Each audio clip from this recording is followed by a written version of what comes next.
तो हेलो दोस्तों, मेरा नाम प्रांशु मौर्य है और मैं आपको केमिस्ट्री क्लास नाइन्थ की और इलेवेंथ की पढ़ा रहा हूँ। ये कंपाउंड के बारे में नाइन्थ में भी है और इलेवेंथ में भी है। तो आप इसे समझते हैं कैसे, कंपाउंड किसे कहते हैं वो बताता हूँ। When two or more atoms of different element combine together in a definite ratio, the molecule of a compound is obtained. मतलब जब दो या दो से ज़्यादा एटम डिफरेंट एलिमेंट के साथ क्या होगा कि कंबाइन करेंगे और उसका कोई डिफरेंट रेशियो बनेगा, उस मॉलिक्यूल को कंपाउंड कहते हैं। Compounds contain different element in fixed mass ratio. Compound क्या करते हैं कि डिफरेंट एलिमेंट को कंटेन करते हैं, मतलब डिफरेंट एलिमेंट को अपनी तरफ मिलाते हैं अपने में और एक फिक्स मास रेशियो बनाते हैं। तो अब हम समझते हैं मॉलिक्यूल। मॉलिक्यूल जो होता है, मॉलिक्यूल मॉलिक्यूल के दो पार्ट्स होते हैं, एक तो होमो एटॉमिक एंड दूसरा हेट्रोएटॉमिक। होमो एटॉमिक क्या होता है, एटम होते हैं, क्योंकि ये सेम होता है ना, सिंगल होता है इसीलिए। अब इन्हीं होमो एटॉमिक में क्या होता है कि एटम में क्या होता है, एलिमेंट होता है, ये प्योर होता है। और इधर इधर हेट्रोएटॉमिक, हेट्रोएटॉमिक क्या मतलब होता है, हेट्रो मीन्स होता है डिफरेंट, हेट्रो मीन्स डिफरेंट होता है और होमो मीन्स सेम होता है। आपको पिछली वीडियो में भी बताया था। तो जो हेट्रोएटॉमिक है ये कंपाउंड है, क्योंकि ये डिफरेंट एलिमेंट से मिलकर बना है। अब हम समझते हैं मिक्सचर। मिक्सचर क्या होता है, they are made up of more than one pure substance in any ratio. ये क्या है मिक्सचर, मिक्सचर में क्या होता है कि मोर than one pure substance, pure substance को मतलब एक से ज़्यादा जब प्योर सब्सटेंस मिलाओगे तो वो क्या बन जाएगा, मिक्सचर बन जाएगा। किसी भी चीज़ को दूसरे में मिला देना तो वो मिक्सचर हो जाता है। तो अब हम देखते हैं इनका एक एग्जांपल, जैसे कि H2O। H2O क्या होता है, वाटर होता है। तो यहाँ पे क्या था, प्योर सब्सटेंस था, सब प्योर सब्सटेंस था और कंपाउंड था, कंपाउंड। ओके। अब इधर देखो C12H22O11, शुगर, शुगर है। और यहाँ पे भी क्या है, प्योर सब्सटेंस है, कंपाउंड है। इन दोनों को मिला के क्या बना, शुगर प्लस वाटर। ये शुगर था, ये वाटर था, चीनी और पानी को मिला दिया किसी भी रेशियो में, क्या होगा कि कुछ दूसरा पदार्थ बन गया। इसी को कहते हैं मिक्सचर। ठीक। अब समझते हैं कि टाइप ऑफ मिक्सचर, कितने प्रकार के मिक्सचर होते हैं। मिक्सचर एक तो होता है होमोजीनियस एंड हेट्रोजीनियस। होमो का मतलब होता है सेम, किसी भी चीज़ को एक में मिला देना, जैसे कि दूध में पानी मिलाओगे तो दूध ही जैसा बन जाएगा।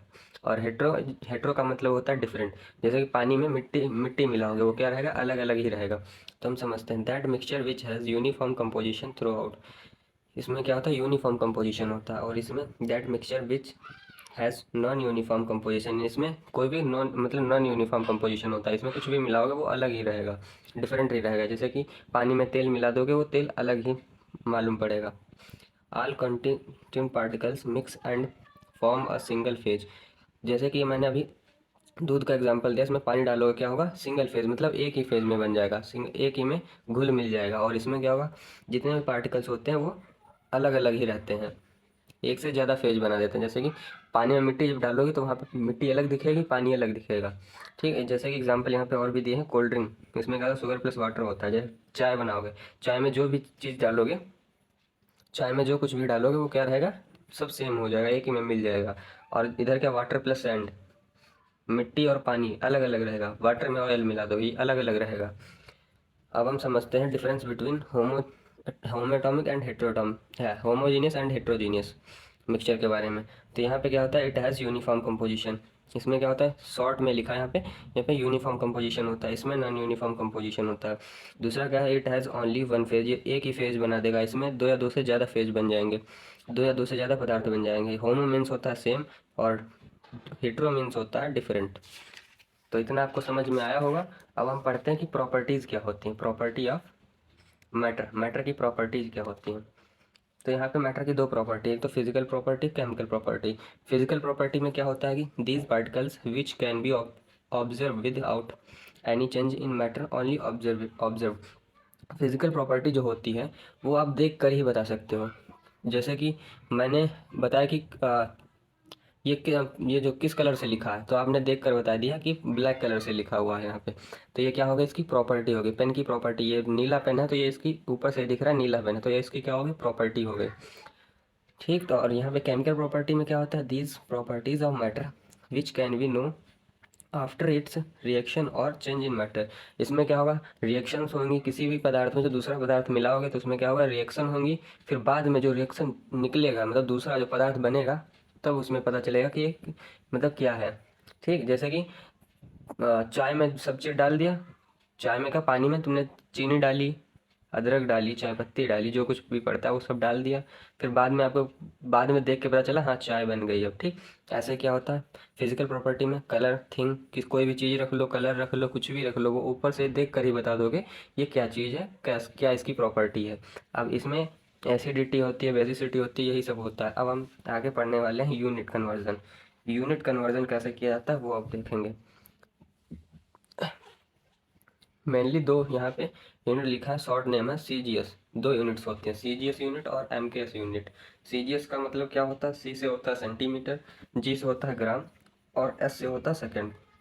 इसको शॉर्ट में याद रखने का तरीका लिखा है यहाँ पे। यहाँ पे एमकेएस यूनिट हो गया मीटर हो गया, के से किलोग्राम हो गया, और एस से सेकेंड्स हो गया, ठीक। अब मेनली 7 बेसिक एसआई यूनिट्स होती हैं। कितनी होती हैं? 7 होती हैं। तो यहाँ पे कुछ लिखें, जैसे कि मास लिखा है, पहला क्या है, मास है, इसकी एसआई यूनिट है किलोग्राम, और इसको सिंबल है केजी।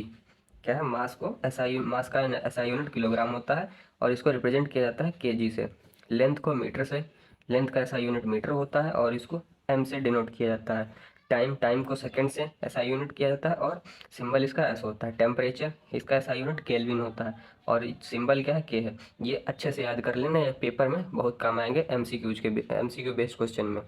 चलो अभी इधर कुछ और है, वो देख लेते हैं। तो यहाँ पे इलेक्ट्रिक करंट को एसआई यूनिट क्या होता है, एम्पियर होता है, और इसको ए से डिनोट किया जाता है, ए से डिनोट किया जाता है। ऐसे ही अमाउंट ऑफ सब्सटेंस, इसका क्या होता है, मोल हो गया, और इसको मोल से ही रिप्रेजेंट किया जाता है, MOL, ई हट जाता है। और लुमिनस इंटेंसिटी में क्या होता है, इसकी एसआई यूनिट कैंडेला होती है, और इसको CD से रिप्रेजेंट किया जाता है। ये अच्छे से याद कर लेना है, ये पेपर में बहुत अच्छे से काम आएंगी न्यूमेरिकल बेस्ड क्वेश्चन में, और शॉर्ट क्वेश्चन में भी आ सकते हैं, ये पूछे जाते हैं, एमसीक्यूज में भी आ सकता है। तो अब हम पढ़ने वाले हैं मास और वेट। मास और वेट क्या है, ये दोनों अलग अलग है। मास और वेट एक ही जैसे नहीं, ये दोनों दोनों क्या है, डिफरेंट है। चलो देखते हैं। मास जो होता है, mass is the amount of matter, क्या है, mass is the amount of matter present, मतलब कितना मास प्रेजेंट है, कितना अमाउंट प्रेजेंट है, और इसकी एसआई यूनिट होती है केजी। ऐसे ही जो वेट होता है, weight is the force attracted by the gravity on amount of matter. Weight जो होता है इसमें फोर्स लगता है, क्या होता है, ग्रेविटी के साथ मैटर में, पदार्थ में फोर्स लगता है, और इसकी क्या होती है, newtons equal to unit equal to newton.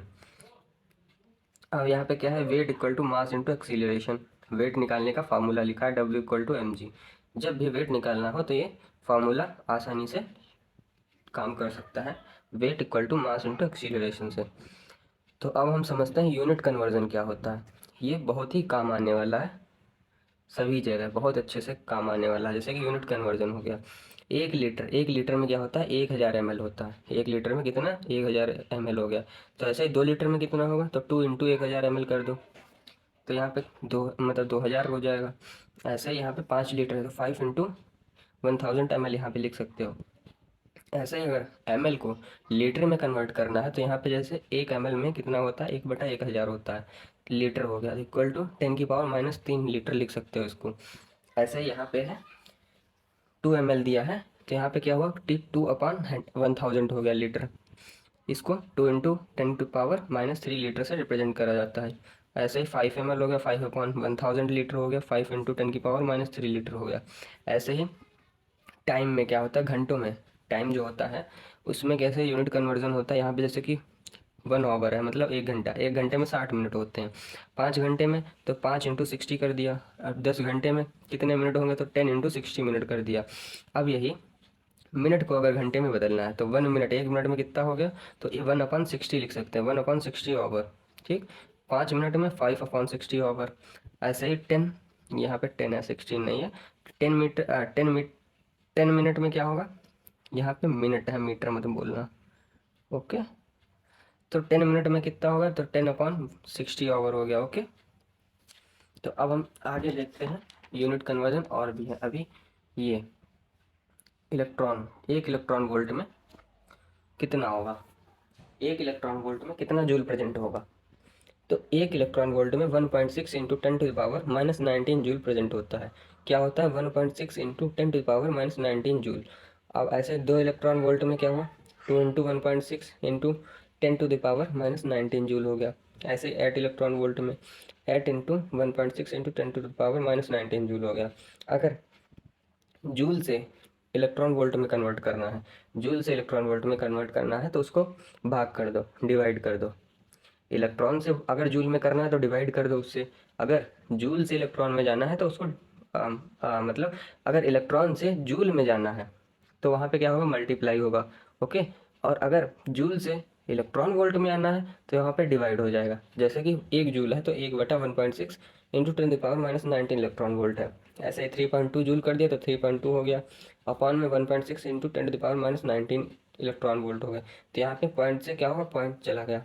अब 16 से 16 दूनी 32 हो गया, तो यहाँ पे क्या होगा कि 2/10 हो गया। 10 जहाँ पे भी पावर हो, पावर लिखी हो, वो कभी नहीं कटेगा। उसके इनटू में जो आगे है वो कट सकता है, लेकिन ये पावर जो होती है ये इतनी आसानी से नहीं कटती है।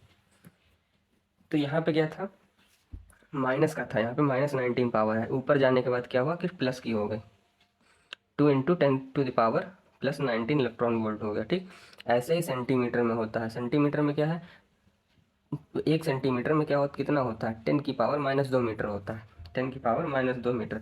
ऐसे ही मीटर से अगर सेंटीमीटर में जाना है तो 1 मीटर में 1/10⁻²सेंटीमीटर हो गया। ठीक, ऐसे यहाँ पे 10⁻²सेंटीमीटर बन गया। यहाँ पे माइनस का था, अब ऊपर जाने के बाद क्या होगा, 10⁻² प्लस में हो जाएगा, इक्वल टू 100 सेंटीमीटर बन जाएगा। तो इतना आपको समझ में आया होगा। तो थोड़ा और है बचा, वो भी देख लेते हैं क्या है। अब यहाँ पे जैसे कि अब यहाँ पे पिकोमीटर के बारे में दिया है।